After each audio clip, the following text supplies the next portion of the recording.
Ito po yung showroom unit ng aming Anika Row House Lofted.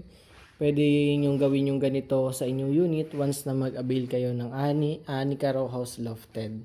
Okay? Yung halagang 3 to 4,000 monthly amortization nyo sa pag-ibig. Imagine nyo, magkakaroon na kayo ng ganito. Or pwede nyo ipagawa na ganito in the future. Okay, so 2,500 lang yung reservation fee niya. Sobrang baba. Yan, ganyan na yung pwede nyo makuha or magawa. Napakaliwala. So, high ceiling po ito. Sobrang taas. Halos 2 tao yung kasya niya pagka nagpatong ganun kataas yung ceiling. So, 2 kwarto pa yung sa taas, isa sa baba. So, bali 3. Yung sala nyo, dito yung kitchen, yung bathroom, living area.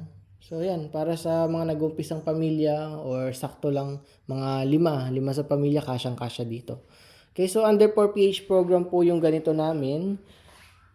Yun nga, pambansang pabahay para sa mga Pilipino. So, pwede siya sa mga minimum wage earner or kaya naman sa mga first time home buyer, mas maganda.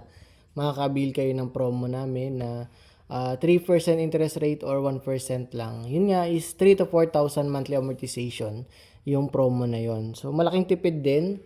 Malaki din ang inyong madi-discount. Pwede nyo magamit sa business o kaya renovation ng inyong unit. So, available pa po yung ating mga inner lot at ilang piraso na end lot. Sa corner lot naman po ay sold out na or napaka-limited lang kasi nun talaga. Sa inner lot po madami tayo. Yun nga 2,500 reservation fee. Maliit lang yung kanyang down payment. 3 to 4,000 monthly amortization sa pag-ibig under 4PH program. Okay, so para naman to sa lahat, basta willing kayo, may pag-ibig kayo, may requirements, pwede kayo mag-apply dito. Pero mas maganda, ma-invite ko kayo for actual site viewing or site visit para yun, makita nyo dito, makapamili kayo ng inyong block and lot.